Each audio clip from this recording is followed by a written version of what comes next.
حضور علیہ السلام کے آنے کا بتایا ہے، خبر دی ہے۔ سیدنا علی المرتضیٰ رضی اللہ تعالی عنہ سے مروی روایت ہے کہ کوئی ایک پیغمبر بھی ایسا نہیں گزرا جس نے اپنی امت کو حضور کے آنے کی خبر نہ دی ہو، حضور کا بتایا نہ ہو، حضور کے نشان نہ بتائے ہوں۔ اور جب آقا کریم تشریف لائے تو جو اس وقت یہود اور نصارہ تھے، انہوں نے ضد یا ہٹ درمی کی وجہ سے حضور کا انکار کیا، ورنہ انہیں حضور کو پہچاننے میں دقت نہیں ہوئی۔ قرآن نے خود بیان فرمایا، الذین آتیناہم الکتاب یعرفونہ کما یعرفون ابناءہم، ہم نے جن کو کتاب عطا کی ہے وہ اس کے پیغمبر کو یوں جانتے تھے، پہچانتے تھے جس طرح کوئی اپنے بیٹوں کو پہچانتا ہے۔ تو بیٹوں کے بارے میں کوئی ابہام نہیں ہوتا، اسی طرح انہیں حضور علیہ السلام کے بارے میں کوئی ابہام نہیں تھا کہ جس نبی کے آنے کا بتایا گیا یہ وہ ہے یا نہیں۔ انہیں یقین تھا یہ وہی ہے، چونکہ انہوں نے ساری نشانیاں حضور علیہ السلام کی ذات ستودہ صفات میں دیکھی تھیں۔ انہوں نے انکار کیا تو تمرد کی وجہ سے، ضد کی وجہ سے، ہٹ درمی کی وجہ سے، ورنہ حضور علیہ السلام کا نقشہ تمام انبیاء نے بتایا ہوا تھا۔ حضرت عیسیٰ نے تو باقاعدہ نام لے کے بتایا، مبشرم برسول یاتی من بعد اسمہ احمد، لوگوں میں جا رہا ہوں، اب میرے بعد وہی تشریف لائیں گے، سنو میں ان کا نام بھی بتا کے جا رہا ہوں، ان کا نام احمد ہوگا۔ تو جب حضرت عیسیٰ نے نام تک بتا دیا تو ایک حواری نے کہا، حضرت جس کے قصیدے آپ بھی پڑھ رہے ہیں کیا وہ آپ سے بھی افضل ہوگا؟ تو سنو حضرت عیسیٰ نے کیا کہا، فرمانے لگے افضل ہونے کی بات کرتے ہو، وہ تو اتنی عظمتوں کا حامل ہے، اگر اس کے نالین کے تسمے کھولنے کی سعادت ابن مریم کو مل جائے تو یہ بھی مقدر کی بات ہے۔ وہ اتنی اونچی شان کا مالک ہے، اتنی رفتوں کا مالک ہے۔ حضرت ابراہیم دعائیں مانگتے رہے، ربنا وابعث فیہم رسولا، مالک تیرا گھر تعمیر کر دیا ہے، اب اس کو بسانے والا رسول بھی بھیج دے۔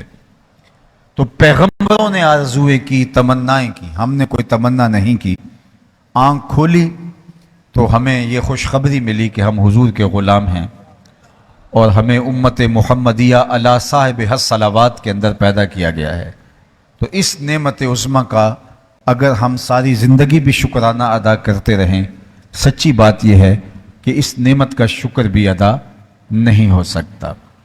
میرے اور آپ کے آقا و مولا حضور ختمی المرتبت صلی اللہ علیہ وآلہ وسلم کی ولادت طیبہ، حضور کا تشریف لانا، یہ انسانیت کے لیے بہت بڑا اعزاز، بہت بڑا فخر اور افتخار تھا۔ چونکہ کوئی مردہ انسانیت اپنی اقدار کھو چکی تھی، اور جو انسانیت کے ہاتھوں انسانیت کا برا حال ہو رہا تھا وہ کسی سے مخفی نہیں ہے۔ انسان نے انسان کو غلام بنایا تھا، انسان نے انسان کو جور و ظلم اور جبر کی چکی میں پیس پیس کے توڑ دیا تھا۔ حقیقی باپ اپنی بیٹی کو زندہ درگور کر رہا تھا، حقیقی بھائی اپنی بیٹی کو، بہن کو کاٹ دیتا تھا کہ کل کو میرا بہنوئی نہ کہلائے۔ لیکن یہ حضور تشریف لائے کہ جنہوں نے آ کے ان رشتوں کی قدر دی، ان رشتوں کی معرفت دی، ان رشتوں کی پہچان دی، اور دنیا کو بتایا کہ ان کی تعظیم و توقیر کیا ہے اور ان کا لحاظ کیسے رکھنا ہے، اور صلہ رحمی کے اصولوں کو لے کر آپ نے کیسے چلنا ہے۔ اور آج 1500 برس گزرنے کے بعد ہم دیکھتے ہیں کہ آج بھی اقدار زندہ ہیں، تو وہ اقدار کی زندگی، ان اقدار کو حیات اور زندگی کا پانی ملا، یہ حضور کی ولادت طیبہ سے نصیب ہوا ہے۔ اس لیے ہمیں حضور کی ولادت سے سیکھنا پڑے گا کہ ہم اپنی زندگی کو ان کے بتائے ہوئے اسلوب حیات کے مطابق ڈھال لیں۔ آقا کریم علیہ السلام وضو کر رہے ہیں اور صحابہ حضور کے وضو کا پانی زمین پہ نہیں گرنے دے رہے، بلکہ وہ وضو کا غسالہ نور، وہ حضور کے اعضاء کا اترا ہوا پانی ان کے ہاتھوں میں جمع ہوتا ہے، اور وہ اس پانی کو اپنے چہرے پہ مل لیتے ہیں۔ اور جس کو وہ پانی میسر نہیں آتا وہ کسی صحابی کے گیلے ہاتھوں سے ہاتھ رگڑ کے اپنے چہروں پہ مل لیتے ہیں۔ یہ عجیب محبت کا ایک رنگ ہے اور عجیب خوبصورت انداز تھا جو صحابہ کے ہاں پایا جاتا ہے۔ تو آقا کریم نے جب صحابہ کی اس محبت کو دیکھا تو فرمایا، ما یحملکم علی ھذا، صحابہ تمہیں کس بات نے اس چیز پہ ابھارا ہے کہ میرے وضو کے پانی کو زمین پر نہیں گرنے دیتے؟ یعنی میں تو اس کا تمہیں حکم نہیں دیا، ساری چیزوں کا حکم نہیں دیا جاتا، کچھ محبت کے اپنے تقاضے ہوتے ہیں۔ محبت محبوب کی تعظیم و توقیر اور محبوب کے آداب کو بجا لانے کے رنگ خود تراشتی ہے۔ صلح حدیبیہ کے موقع پر بھی ایسا ہوا کہ حضور کے صحابہ وضو کا پانی زمین پہ نہیں گرنے دے رہے، اور یہاں بھی ایسا ہوا تو آقا کریم نے فرمایا ما یحملکم علی ھذا، کہ تمہیں اس بات پر کس نے ابھارا ہے کہ میرے وضو کے پانی کو تم زمین پر نہیں جانے دے رہے جبکہ میں نے تمہیں اس کا حکم صادر نہیں کیا؟ تو انہوں نے جو جواب دیا وہ سنیے۔ انہوں نے کہا حب اللہ و رسولہ، اللہ اور اس کے رسول کی محبت نے ہمیں اس بات پہ ابھارا ہے کہ ہم آپ کے وضو کا غسالہ، وضو کا اترا ہوا پانی زمین پر نہ گرنے دیں۔ اللہ اکبر! بلکہ آپ صحابہ کی اگر محبت دیکھیں تو حضور کا لعاب بھی وہ زمین پہ نہیں گرنے دیتے تھے۔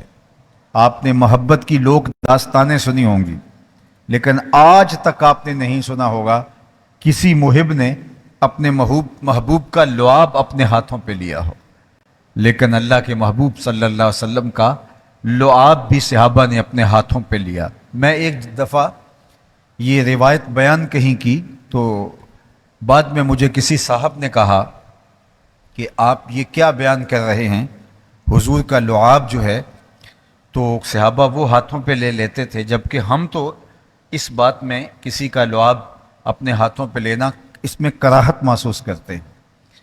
تو میں نے کہا کہ میں دلیل اور استدلال کا جو انداز ہے وہ تو اختیار نہیں کرتا، لیکن اگر آپ سمجھ پاؤ تو لوگوں میں فرق ہوتا ہے، اور اس کی تمثیل میں دینا چاہوں گا کہ عام مکھی جو ہوتی ہے جب وہ کوئی چیز لیتی ہے اور دوبارہ جب وہ اگلتی ہے تو وہ وبا بنتی ہے، بیماری کا سبب بنتا ہے، لیکن انہی کی ہم شکل ایک مکھی شہد کی مکھی ہے، اور وہ جب رس چوس کے منہ میں لیتی ہے، جب دوبارہ اگلتی ہے تو وہ پھر شہد اور شفا بنتا ہے۔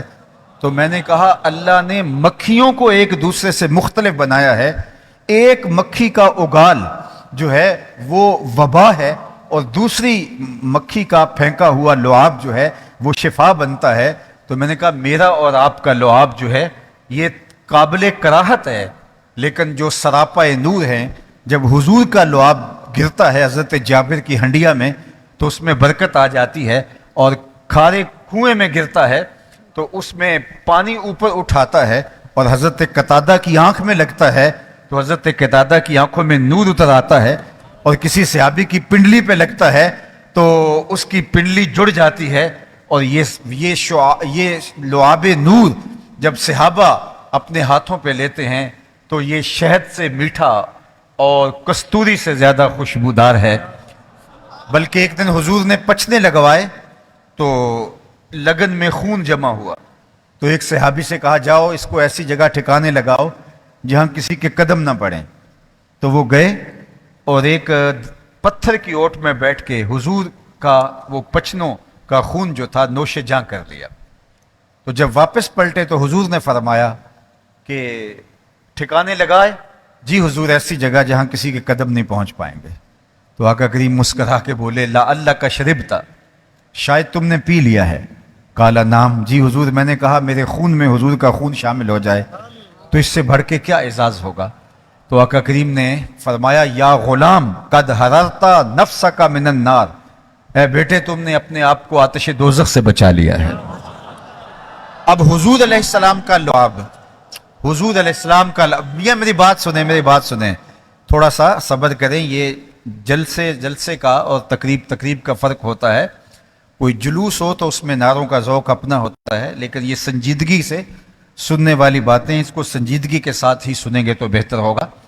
اور ویسے بھی جو نعرہ ہوتا ہے وہ مقرر کو جوش دلاتا ہے اور وہ اور زیادہ ماشاءاللہ تگڑا ہو جاتا ہے، لیکن میں اس طرز کا خطیب نہیں ہوں کہ آپ کے نعرے سے مجھے اور جوش آ جائے گا، بلکہ میں اپنے تسلسل کو قائم نہیں رکھ پاؤں گا۔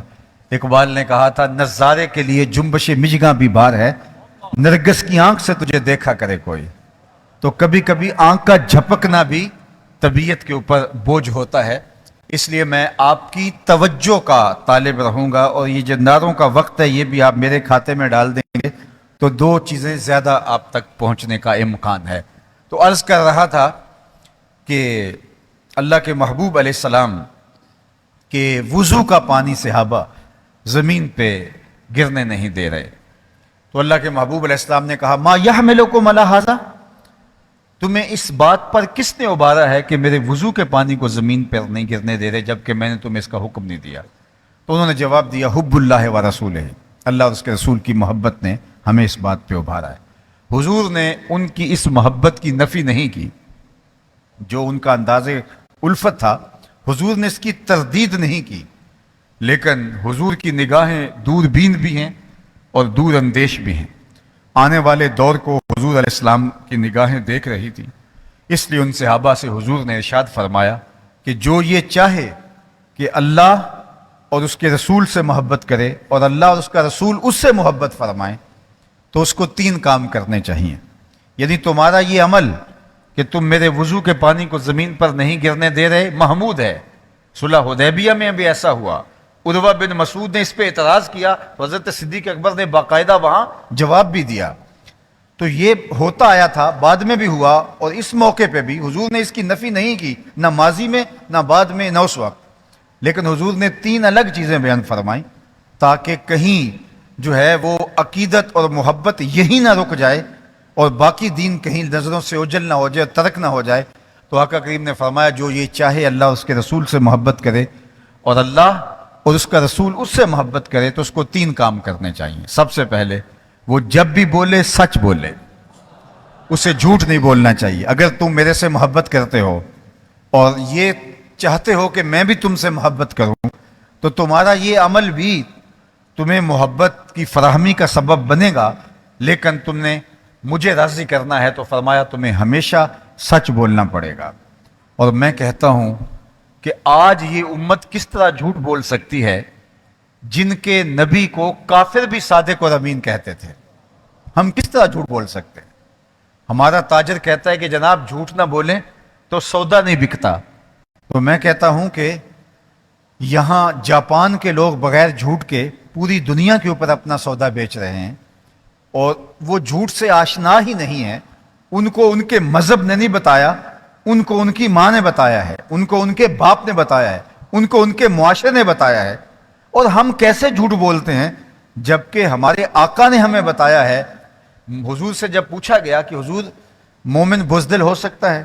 فرمایا نہیں، مومن بہادر ہوتا ہے، لیکن ہو سکتا ہے کبھی بزدلی بھی کر جائے، آخر بشری تو ہے۔ پھر دوسرا سوال ہوا مومن بخیل ہو سکتا ہے؟ فرمایا نہیں، مومن بخیل نہیں ہوتا، مومن بہادر ہوتا ہے، مومن سخی ہوتا ہے، لیکن ہو سکتا ہے کبھی بخل بھی کر جائے، آخر بشری تو ہے۔ پھر تیسرا سوال حضور سے ہوا کہ مومن جھوٹا ہو سکتا ہے؟ فرمایا جھوٹا نہیں ہو سکتا، یہ طے ہے کہ مسلمان ہو اور جھوٹا ہو یہ نہیں ہو سکتا۔ اب مجھے اور آپ کو ذرا اپنے اندر اتر کے دیکھنا ہوگا کہ کیا ہماری زندگی میں کہیں جھوٹ تو موجود نہیں ہے، اور اگر جھوٹ ہماری زندگی میں ہے تو الٹی چھلانگیں بھی لگا لیں کبھی سکون نہیں مل سکتا۔ زندگی میں جھوٹ ہے تو دولت کے انبار بھی اکٹھے کر لیں کبھی طمانینت نہیں مل سکتی، کبھی سکون نہیں مل سکتا۔ عالی منصب کے اوپر فائز المرام بھی ہو جائیں، لیکن اگر جھوٹ زندگی کے اندر ہے تو کبھی سکون نہیں مل سکتا، چونکہ اللہ کے محبوب علیہ السلام کا سچا فرمان ہے الصدق طمانینہ والکذب ریبہ، سچ طمانیت قلب کا سامان ہے اور جھوٹ بے چینی کا سبب اور ذریعہ ہے۔ اگر آپ جھوٹ بول کے کسی کو دھوکہ دینے میں کامیاب بھی ہو جاتے ہیں، کسی کا مال ہتھیانے میں کامیاب بھی ہو جاتے ہیں، جھوٹ بول کے کسی مشکل سے بچ بھی جاتے ہیں، لیکن آپ کی بے چینی ختم نہیں ہوگی، اور سچ بول کے آپ نقصان بھی کر بیٹھتے ہیں، سچ بول کے آپ کسی مصیبت میں پھنس جاتے ہیں، سچ بول کے آپ کوئی چیز کھو بھی دیتے ہیں، لیکن آپ کو سکون قلب نصیب رہے گا سچ کی برکت سے۔ اس لیے ہمارے دین نے ہمیں سچ بولنے کی تلقین کی اور سچ پر ہی قائم رہنے کا حکم دیا۔ اللہ کے محبوب نے ایک دن صحابہ سے مخاطبت کرتے ہوئے فرمایا الا انبئکم باکبر الکبائر، میں تمہیں بڑے بڑے گناہوں کی خبر نہ دے دوں؟ یعنی کبیرہ گناہ تو کبیرہ ہیں ہی، ان کبیرہ میں سے بھی جو آگے کبیرہ ہیں اکبر الکبائر ہے، فرمایا ان کی خبر نہ دوں؟ تو صحابہ نے کہا بلا، کیوں نہیں حضور، ارشاد فرمائیے۔ تو آقا کریم نے فرمایا الاشراک باللہ، سب سے بڑا گناہ، کبیرہ گناہوں میں بھی جو سر فہرست ہے وہ اللہ کے ساتھ کسی کو شریک ٹھہرانا ہے۔ پھر فرمایا وعقوق الوالدین، اور والدین کی نافرمانی کرنا ہے۔ وجلسا وکانا متکئا، حضور تکیہ لگائے، ٹیک لگائے بیٹھے تھے، حضور نے مضمون کی اہمیت کے پیش نظر تکیہ چھوڑ دیا، اور آقا کریم نے فرمایا الا وقول الزور، الا وقول الزور، الا وقول الزور، سن لو، تیسرا بڑا گناہ جھوٹ بولنا ہے، جھوٹ بولنا ہے، جھوٹ بولنا ہے۔ حضور بار بار بیان کیے جا رہے تھے، صحابہ کہتے ہیں کہ حضور اس قدر بیان کر رہے تھے کہ ہم آرزو کر رہے تھے کہ حضور اگر سکوت اختیار فرما لیں۔ حضور اپنے آپ کو مشقت میں ڈال لیا ہماری بھلائی کے لیے، اور بار بار حضور فرمائے جا رہے تھے سن لو، وہ جھوٹ بولنا ہے، وہ جھوٹ بولنا ہے، وہ جھوٹ بولنا ہے، وہ جھوٹ بولنا ہے۔ تو ہم کہتے لیتہ سکتا، کاش کہ حضور علیہ السلام خاموش ہو جائیں، حضور سکوت اختیار فرما لیں، لیکن حضور نے ایک تو اس کے لیے ٹیک چھوڑی، یہ تیسری بات بیان کرنے کے لیے، اور دوسرا اللہ کے محبوب بار بار اس کا تکرار کر رہے تھے۔ تو اب مجھے بتائیے کہ جب جھوٹ بولا جاتا ہے تو کس قدر حضور علیہ السلام کے لیے تکلیف کا سبب ہے اور حضور کے لیے اذیت کا ذریعہ ہے۔ حضور کے میلاد میں آنے والوں، جھوٹ کے ساتھ ہمارا کوئی تعلق نہیں ہونا چاہیے، ہمیں سچ کے ساتھ جڑنا ہوگا، سچ ہماری زندگی کا سرمایہ حیات بنے۔ اور ایک حدیث پاک میں آتا ہے کہ جب کوئی شخص جھوٹ بولتا ہے تو اس کے منہ سے بدبو نکلتی ہے، جو عام لوگ تو محسوس نہیں کر پاتے، لیکن اللہ کے نورانی فرشتے جو گھروں میں رحمتیں لے کے آتے ہیں، وہ فرشتے اس بدبو کو محسوس کرتے ہیں اور 1 میل پیچھے ہٹ جاتے ہیں۔ اب مجھے بتائیے، جس گھر میں باپ بھی جھوٹ بولے، ماں بھی جھوٹ بولے، بیٹے بیٹیاں بھی جھوٹ بولیں، بہویں بھی جھوٹ بولیں، صبح و شام دوپہر جھوٹ بولیں، وہاں سے تو تعفن اور بدبو کے ببوکے اٹھ رہے ہوں گے، اور فرشتے تو کتنے میل دور جا چکے ہوں گے۔ یہ کون سے فرشتے ہیں جو روزانہ ہمارے حصے کی رحمتیں لے کے ہمارے گھر دینے آتے ہو؟ یہ وہ فرشتے ہیں جو رحمت کی ڈلیوری ہمیں پہنچانے آتے ہیں۔ رحمت کا ہمارے نام کا جو پارسل ہے وہ روزانہ ہمارے گھر میں دینے آ رہے ہوتے ہیں، لیکن بدبو اور تعفن کی وجہ سے اس قدر عفونت گلیوں بازاروں سے اٹھ رہی ہوتی ہے کہ وہ شہر سے باہر کھڑے ہوتے ہیں، اندر آ نہیں پاتے، اور ہم انہیں موقع ہی فراہم کرتے، صبح و شام دوپہر جھوٹ بولتے، وہ بدبو کم ہی نہیں ہونے کا نام لیتی، اور وہ باہر کھڑے ہمارے حصے کی رحمتیں لیے۔ دولت کی کثرت، مال کے انبار، منصب، عہدہ، آسودگیاں، ہر طرح کی چیزیں میسر ہونے کے باوجود ہم بے سکون ہوتے ہیں، اس لیے کہ جو ہمارے حصے کی رحمتیں ہیں وہ رحمتیں شہر سے باہر ہیں، وہ فرشتے لیے کھڑے ہیں، آگے بڑھ نہیں رہے عفونت کی وجہ سے۔ اور ہم نے سمجھا شاید کسی نے تعویذ ڈال دی ہے، کسی نے ٹونا کر دیا، کسی نے جادو کر دیا، اب ہم بھاگے عاملوں کے پاس، اور وہ تو ٹھیا لگا کے بیٹھا اسی کام کے لیے ہے۔ اس نے کہا کہ جناب تم تو وقت پہ آگے ہو، ورنہ یہ تعویذ چل جانے تھے اور تمہارا کچھ نہیں رہنا تھا، اب اتنے منگل آنا پڑے گا، اتنے بدھ آنا پڑے گا، یا اتنے اتوار آنا پڑے گا، جو بھی اس نے نظم بنایا ہوا ہے۔ اور میں نے دیکھا ہے سنجیدہ خاندانوں کے لوگ، بلکہ خواتین، جا کے ایسے جاہلوں کے ڈیروں کے اوپر چوکیاں بھر رہے ہوتے ہیں۔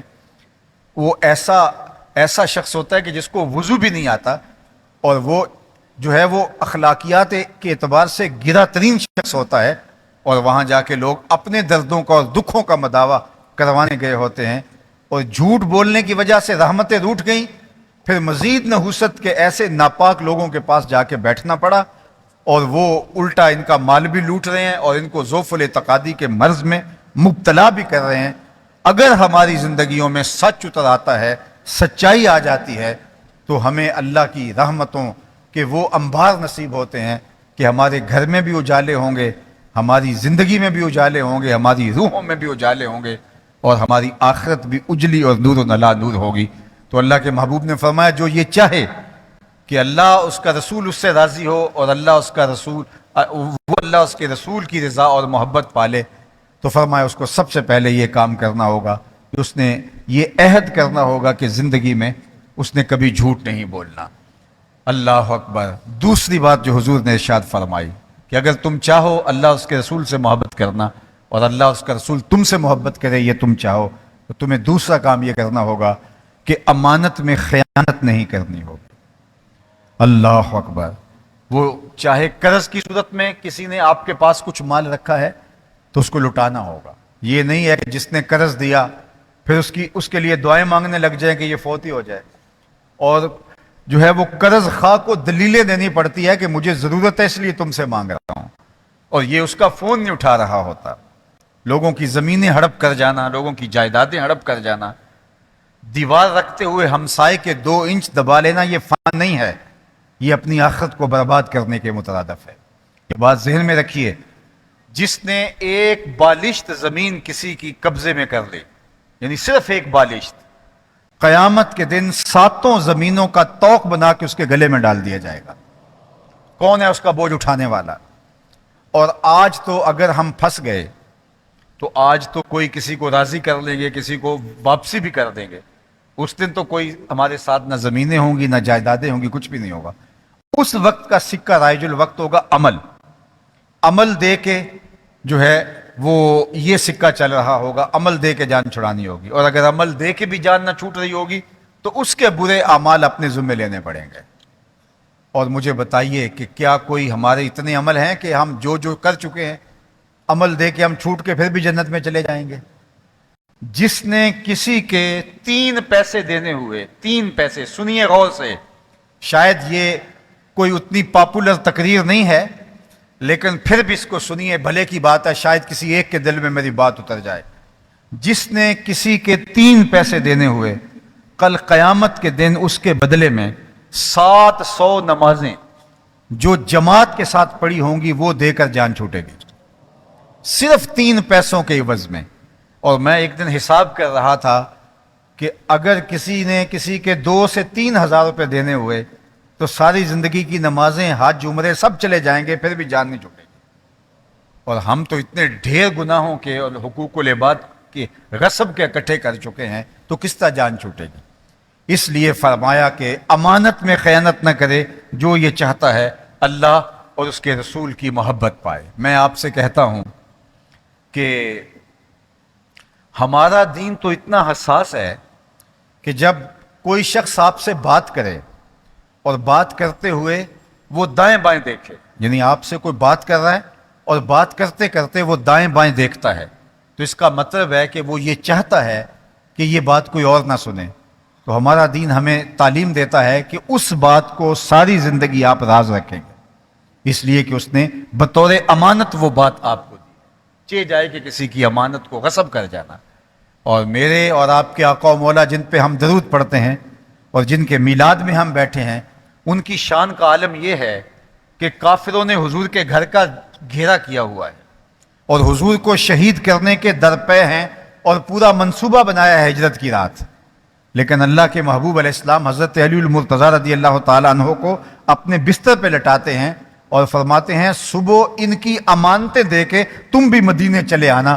سنو میرے حضور کی شان کہ میرے حضور کو شہید کرنے کے درپے لوگ جو تھے ان کی امانتیں حضور گھر میں پڑی ہوئی ہیں، لیکن حضور ان کی امانتوں کا بھی خیال کر رہے ہیں۔ مجھے بتاؤ اس نبی کا کلمہ پڑھنے والا کس طرح کسی کی امانت میں خیانت کر سکتا ہے اور کسی کا مال ہڑپ کر سکتا ہے؟ تیسری بات جو اللہ کے محبوب نے ارشاد فرمایا کہ تمہاری ہمسائیگی میں کوئی آ بسے تو حق مجاورت کا لحاظ رکھنا، ہمسائیگی کے حقوق کا پاس رکھنا۔ اگر تم چاہو کہ اللہ رسول سے محبت کرو اور اللہ اس کا رسول تم سے محبت کرے تو تمہیں یہ کرنا ہوگا کہ اپنے ہمسایوں کے حقوق کا پاس رکھنا ہوگا۔ آقا کریم فرماتے ہیں کہ ہمسایوں کے حقوق کے حوالے سے اس قدر میرے اوپر تاکیدات آئی ہیں کہ مجھے لگا کہ کہیں ہمسایہ وراثت میں حقدار نہ ٹھہرا دیا جائے، اس قدر تاکیدات آئی ہیں ہمسائے کے حقوق کے حوالے سے۔ عالی مرتبت سامعین، یہ بات پورے غور سے سن لیجئے، قیامت کے دن سب سے پہلے جو کسی کی کوئی شکایت کرے گا تو وہ ہمسایہ ہوگا۔ ہمسایہ اللہ کی بارگاہ میں عرض کرے گا کہ اس نے مجھے دکھ دیا تھا، میرا جینا اجیرن کیا تھا، میرے لیے اذیت کھڑی کی تھی. سب سے پہلی شکایت قیامت کے دن ہمسایہ کرے گا. اور ہمسایہ صرف وہ نہیں ہوتا جس کا دروازہ آپ کے دروازے کے سامنے ہے یا دیوار آپ کی دیوار سے لگتی ہے. ہمسایہ 40 گھروں تک ہمسایہ ہوتا ہے. اور اگر ہم اس یونٹ کو سنبھال لیں اور ہمسائیگی کے حقوق کو ہم سنبھالنا شروع کر دیں تو یہ معاشرہ جنت نظیر معاشرہ بن سکتا ہے. لیکن ہم نے ہمسایوں کے حقوق کو پامال کیا، ہمسایوں کے حقوق کا استحصال کیا. ہم نے گلیوں کے اندر اتنے لمبے لمبے تھڑے بنا دیے کہ لوگوں کے گزرنے کو ہم نے محال کر دیا. ہم نے گھر کا سارا کوڑا لا کے گلی میں پھینک کے ہمسایوں کے لیے اذیت کا سامان کیا اور ہمسائے نے ہمارے لیے اذیت کا سامان کیا. ہم دین کی حکمت کو ہی نہیں سمجھے. ہمارے گھر میں تو جو ہے وہ ساؤنڈ پروف کھڑکیاں لگی ہیں، لیکن ہمسائے کے گھر میں بھی کھڑکیاں بھی نہیں لگی، تو ہم نے جو ہے وہ سلنسر کے بغیر گرمی کی شدت میں جنریٹر رکھ دیا جو ہمسائے کی نیند کو بھی اچاٹ کر رہا ہے اور اس کی سماعتوں پر بھی سکل بن رہا ہے، اور ہم چین سے سو گئے. تو کیا ہم یہ سمجھتے ہیں کہ ہم نے ہمسائیگی کا حق ادا کیا ہے؟ میں آپ کو جنت کا ایک نقشہ بیان کرتا ہوں. ایک تو جنت کا نقشہ عمومی طور پہ ہمارے لوگ بیان کرتے ہیں اور وہ حور سے نیچے کھڑے نہیں ہوتے اور حور کے نقوش اور اس کی شکل و شباہت اور اس کے اعضاء کا حسن ہی بیان کرتے ہوئے تقریر گزار دیتے ہیں. لیکن جنت کا یہ نقشہ بھی سنیے، یہ بھی نقشہ قرآن نے بیان کیا ہے. لا یسمعون فیہا لغوا ولا تاثیما. جنت وہ عالی مرتبت مقام ہے جہاں آپ کو سننے کے لیے بھی کوئی ایسی بات نہیں ملے گی جو آپ کے کانوں پر بوجھ ہو، جو آپ کی طبیعت پر شاک ہو. یعنی ایسا پرسکون ماحول ہوگا. تو کیا یہ پرسکون ماحول ہم اپنے ہمسایوں کے لیے، اپنی معاشرت کے لیے، اپنی قوم کے لیے، اپنے اطراف میں بسنے والوں کے لیے پیدا نہیں کر سکتے؟ اس دنیا کو جنت بنائیں گے تو آخرت کی جنت کے طالب بنیں، لیکن لوگوں کے لیے اس دنیا کو جہنم بنا کے اور ہم چاہیں کہ آخرت کی جنت کے طالب بن جائیں، تو میاں یہ تم دین کو سمجھنے میں غلطی کھا رہے ہو کہ لوگوں کے لیے دنیا کو جہنم کدہ بنایا ہے اور خود جنت میں جانے کی آرزو کرتے ہیں. اگر جنت میں جانے کی تمنا ہے تو لوگوں کے لیے اس دنیا کو، اس خاکدان گیتی کو جنت بنانا پڑے گا. لوگوں کے لیے آسانیاں پیدا کرنی ہوگی، لوگوں کے لیے راحتیں پیدا کرنی ہوگی، لوگوں کے لیے سکون پیدا کرنا ہوگا، لوگوں کے لیے زندگی کو اذیت نہیں بننے دینا، لوگوں کے لیے دنیا کی زندگی کو راحت کدہ بنانا ہے، آسانیاں پیدا کرنی ہے. یہ تو ہماری نجی زندگیاں ہیں. میرے اور آپ کے آقا و مولا جب لوگوں کو نماز پڑھاتے تو حضور اپنی نماز کو لمبا نہیں کرتے تھے کہ جو کمزور لوگ ہیں یا خواتین ہیں ان کو کھڑے ہونے میں دقت ہوگی تو حضور قرات مختصر کرتے. حضرت جابر بن سمرہ رضی اللہ تعالیٰ عنہ فرماتے کنت اصلی مع النبی صلی اللہ علیہ وآلہ وسلم فکانت صلاتہ کسدن و خطبتہ کسدن. میں حضور کے پیچھے نماز پڑھتا تھا، حضور کی نماز بھی لمبی نہیں ہوتی تھی، حضور کا خطبہ بھی لمبا نہیں ہوتا تھا. اور اس مختصر نماز میں بھی بعض اوقات خواتین کے ساتھ اس کے بچے آئے ہوتے اور وہ بچہ رونے لگتا تو ماں کا دل نماز میں بے چین ہو جاتا. اللہ کے محبوب قرات کو مختصر کر دیتے اس خاتون کی دل جوئی کے لیے. یہ ہمارے سمجھنے کے لیے، دین کے فہم کے لیے بڑی اہم شے ہے. ہاں اکیلے جب نماز پڑھتے حضور تو پھر اتنا لمبا قیام، رکوع اور اتنے لمبے سجدے کرتے حتیٰ تتورم قدمہ ہو، حضور کے مبارک قدموں پر سوجن آ جاتی اور میرا رب رب ہو کے کہتا اے چادر اوڑھنے والے ساری رات جاگا نہ کر، کبھی سو بھی لیا کر. تو اکیلے نماز پڑھتے تو حضور کا عالم یہ ہوتا کہ لمبی قرات اور لمبے سجدے، لیکن جب لوگوں کو ساتھ لے کے چلنا ہوتا تو لوگوں کے لیے سہولت پیدا کرتے. تو حالت نماز کے اندر بھی لوگوں کے لیے سہولت پیدا کی جائے اور ہم لوگوں کے لیے اذیت کا سامان کریں. میں تو اپنے دوستوں کو کہا کرتا ہوں اگر مسجد کے قریب بکنے والے مکان کی قیمت کم ہے تو یہ مولوی صاحب کو سوچنا چاہیے. اگر مسجد کے قریب بکنے والے مکان کی قیمت باقی مکانوں کی نسبت کم ہے تو پھر یہ مولوی صاحب کو سوچنا چاہیے کہ یہ کیوں ہے. تو ہمیں ایسا دین پیش کرنا ہے جو حضور لے کر آئے. وہ پاکیزہ دین ہے، وہ آسان دین ہے، وہ ستھرا دین ہے، وہ لوگوں کے خیالات کا، جذبات کا لحاظ رکھ کے آگے بڑھنے کا دین ہے، اللہ کی مخلوق پر رحم کرنے کا دین ہے. لوگوں کے لیے سہولتیں پیدا کرنے کا دین ہے. مجھے بتاؤ کہ اللہ کے محبوب ایک چیز چاہ لیں تو پھر کون ہے کہ اس پر عمل نہ کرے؟ لیکن حضور فرمائے لولا ان اشک علی امتی لامرتہم السواک، میں اگر اپنی امت پہ شاک نہ جانتا تو ہر نماز کے ساتھ جو وضو کیا جاتا ہے اس کے ساتھ مسواک کو لازم قرار دے دیتا، لیکن میں نے سوچا کہ یہ امت اس پہ مشکل میں پڑ جائے گی، لہٰذا میں نے اس کو لازم قرار نہیں دیا. جب وہ چیزیں حضور چاہتے ہوئے لازم قرار نہیں دے رہے تو مجھے تو اختیار نہیں ہے کہ جو چیز لازم نہ ہو میں لوگوں پہ لازم کر دوں، جو ضروری نہ ہو میں لوگوں پر ضروری کر دوں، اور میرے ضروری کرنے سے اگر کوئی اس پہ عمل نہ کرے تو میں پھٹ پڑوں اور اس کو دین سے خارج کر دوں. یہ تو مجھے اختیار نہیں دیا گیا، یہ تو مجھے جو ہے وہ دین کے اندر تصرف نہیں دیا گیا. جن کا اختیار تھا وہ بھی کہتے ہیں کہ اس کے باوجود میں مسواک کو لازم قرار نہیں دے رہا. حضور نے فرمایا لوگوں حج کے لیے آیا کرو، تو اقرا بن حابس کھڑے ہوئے یا کوئی اور صحابی، انہوں نے کہا فی کل عام یا رسول اللہ، حضور ہر سال حج کے لیے آیا کریں. تو آقا کریم خاموش رہے. تو انہوں نے پھر پوچھا، حضور پھر خاموش رہے، پھر پوچھا، پھر خاموش رہے. پھر وقفہ سکوت کو توڑتے ہوئے فرمایا تم سے پچھلی امتیں نبیوں پر کثرت سوال کی وجہ سے ہلاک کر دی گئی. لو قلت نعم لوجبت، اگر میری زبان سے ہاں نکل جاتی تو واجب ہی ہو جاتا، لیکن حضور خاموش رہے کہ میری زبان سے ہاں نہ نکلے، تاکہ اور فرمایا اگر واجب ہو جاتا تو تم اس کی طاقت نہ رکھتے. ہر سال کون حج کو جاتا؟ اگر کوئی جاتا بھی تو ایسا انتظام کون کر پاتا؟ آج 40 لاکھ لوگوں کا انتظام نہیں ہو پا رہا، تو اگر 20-25 کروڑ انسان جا رہے ہوتے تو کون جو ہے وہ انتظام کر پاتا؟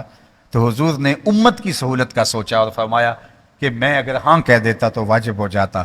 عالی مرتبت سامعین، ہمیں دین سیکھنا ہے. ہم نے دین کو سیلیبریٹ نہیں کرنا بس کہ بس جو ہے وہ نعرے لگائیں، ہاتھ پھیلائیں، جھنڈیاں لگائیں، چراغاں کریں. میں ان کا منکر نہیں ہوں، آپ جھنڈیاں لگائیں، ضرور لگائیں، میں خود بھی لگاتا ہوں، لیکن جھنڈیاں صرف بنیروں پہ نہ لگائیں، دل کی گلیوں میں بھی حضور کے نام کی جھنڈیاں لگائیں. آپ چراغاں کریں لیکن چراغاں صرف بنیروں پہ نہ کریں، کوئی دیا لے کے دل کے اندھیر نگر میں بھی آئیں، دل کی گلیوں میں بھی بہت اندھیرا ہے، یہاں بھی آ کے چراغاں کریں. صفائی کریں، حضور کے میلاد کا جلوس گزرنا ہے، یہ صرف گلیوں کی صفائی ہی نہ کریں، کوئی جھاڑو لے کے دل نگر میں بھی آئیں. حسد کے، حقد کے، کینے کے، نفرتوں کے دل کی گلیوں میں بڑے ڈھیر پڑے ہوئے ہیں، کوئی جھاڑو لے کے ذرا ان کو بھی اٹھائیں اور دل کی نگری کو بھی صاف کریں. تو جب دل کی گلیاں شفاف ہو جائیں گی تو جو ہی نظر جھکائیں گے مدینے کی گلی دکھائی دے گی. تو آئیے اپنی زندگی کو دین کے مطابق بسر کرنے کا عزم کریں. میں دیکھ رہا ہوں کہ آپ جس ہجوم کے ساتھ، جس محبت کے ساتھ تشریف لائے، یہاں اور باہر اور دائیں بائیں اطراف میں لوگوں کا ہجوم ہے اور محبت کا ایک جہاں سجا ہے، آباد ہے. اور یہ ملتان لاکھوں کا شہر ہے، اور یہ لاکھوں میں چند ہزار ہوں گے، 10,000 20,000، کچھ زیادہ یا کم، اللہ جانتا ہے کتنے ہیں. تو یہ اگر 20 لاکھ کا شہر ہے تو اس میں سے اگر 20,000 ہوں تو یہ 1% بنتا ہے. تو میں آپ سے کہتا ہوں کہ اگر صرف جو 1% لوگ ہیں، 19,90,000 لوگ یہاں موجود نہیں ہیں، اور 10,000 لوگ فرض کرو یہاں موجود ہیں، صرف اتنے لوگ جتنے میرے سامنے موجود ہیں، صرف اتنے لوگ یہ صرف تقریر سن کے نہ جائیں، جو کہا گیا ہے عمل کا ارادہ کریں اور یہ طے کر کے جائیں کہ آج کے بعد جھوٹ نہیں بولنا، کل سے دیکھنا آپ کا شہر بدلا بدلا دکھائی دے گا. لیکن اگر ہم نے عزم مصمم کر لیا، ہم نے طے کر لیا، تو ہماری زندگیاں بدل سکتی ہیں. لیکن اگر ہم سنتے گئے تو وہ سننے سے کیا فرق پڑتا ہے؟ صحابہ حضور سے 10 آیتیں سیکھتے تھے، اگلی 10 تب سیکھتے تھے جب پہلی 10 پہ عمل ہو جاتا تھا. تو مجھے اور آپ کو دیکھنا ہوگا، اپنی زندگی کو عمل کے سانچے میں ڈھالنا ہوگا، اپنی خاص توجہات اس طرف مبذول کرنی ہوں گی، اور اپنے آقا و مولا کے بتائے ہوئے طریقہ حیات کے مطابق اپنی زندگی گزارنی ہوگی. اللہ کے محبوب تشریف لائے تو ایک صحابی حضور کو ملنے کے لیے آگے بڑھے، تو انہوں نے حضور سے سلام عرض کیا تو آقا نے رخ پھیر لیا. وہ سمجھے شاید اتفاقاً ایسا ہو گیا، رش میں ایسا ہو جاتا ہے، ہمارے ساتھ بھی ہوتا رہتا ہے، ایک ادھر سے سلام پیش کر رہا ہے، ایک ادھر سے ہاتھ بڑھا رہا ہے، ایک ادھر سے آواز لگا رہا ہے، ایک ملنے کے لیے آگے بڑھ کے لوگوں سے ہجوم کو چیرتا ہوا آگے بڑھتا ہے. ادھر دیکھیں تو یہ نظر انداز ہو جاتا ہے، ادھر دیکھیں وہ نظر انداز ہو جاتا ہے۔ تو جو سمجھدار اور سنجیدہ لوگ ہیں وہ سمجھتے ہیں کہ رش کے اندر ایسا ہی ہوتا ہے اور وہ ناراض نہیں ہوتے۔ لیکن کوئی کٹھور مزاج کے ہوں تو وہ ناراض بھی ہو جاتے ہیں، روٹ بھی جاتے ہیں کہ جو وہ ہماری طرف التفات نہیں ہوا۔ اب وہ صحابی تھے، وہ سمجھے کہ حضور اتنے لوگوں کے ہجوم میں ہیں، تو میں نے حضور سے سلام عرض کرنا چاہا تو حضور نے جواب نہیں دیا، تو ہو سکتا ہے کہ کوئی رش کی وجہ سے ایسا ہو گیا ہو۔ تو جدھر حضور نے رخ پھیرا تو وہ ادھر جا کے حضور کو سلام کرتا ہے۔ تو آقا نے پھر رخ پھیر دیا، اب اسے یقین ہو گیا کہ حضور مجھ سے ناراض ہے۔ اور ہم کیا کرتے ہیں، اگر ہمیں پتہ چل جائے کہ ہمارے بڑے استاد، والد، بزرگ، پیر، مرشد، مربی، ہمارے شیخ، ہمارے والد ہم سے ناراض ہیں، تو ہمیں ناراضگی کی وجہ معلوم نہ ہو تو ہم خود ناراض ہو جاتے ہیں۔ لیکن وہ صحابی باقی صحابہ سے پوچھتا پھر رہا ہے کہ حضور مجھ سے ناراض لگ رہے ہیں، مجھے سمجھ نہیں ہے، ایک لمبے سفر کے بعد، ایک مدت کے بعد آیا ہوں، تو مجھے سمجھ نہیں کیا وجہ ہے، تم بتا سکتے ہو کہ حضور ناراض کیوں ہیں؟ انہوں نے غور کیا، کہا ہاں، تو نے سونے کی انگوٹھی پہن رکھی ہے اور اللہ کے محبوب اس سے منع فرما چکے ہیں، اس کو آتش دوزخ کا انگارہ قرار دیا اور امت کے مردوں کے لیے حرام کر دیا گیا، یہ عورتوں کا گہنا ہے، مرد نہیں پہن سکتے، شاید حضور کی ناراضگی کا سبب یہ ہو۔ انہوں نے کہا مجھے بھی یہی لگتا ہے۔ آگے بڑھے، انگوٹھی اتاری اور حضور کو پیش کرتے ہوئے کہا حضور اس وجہ سے ناراض ہیں، یہ رہی۔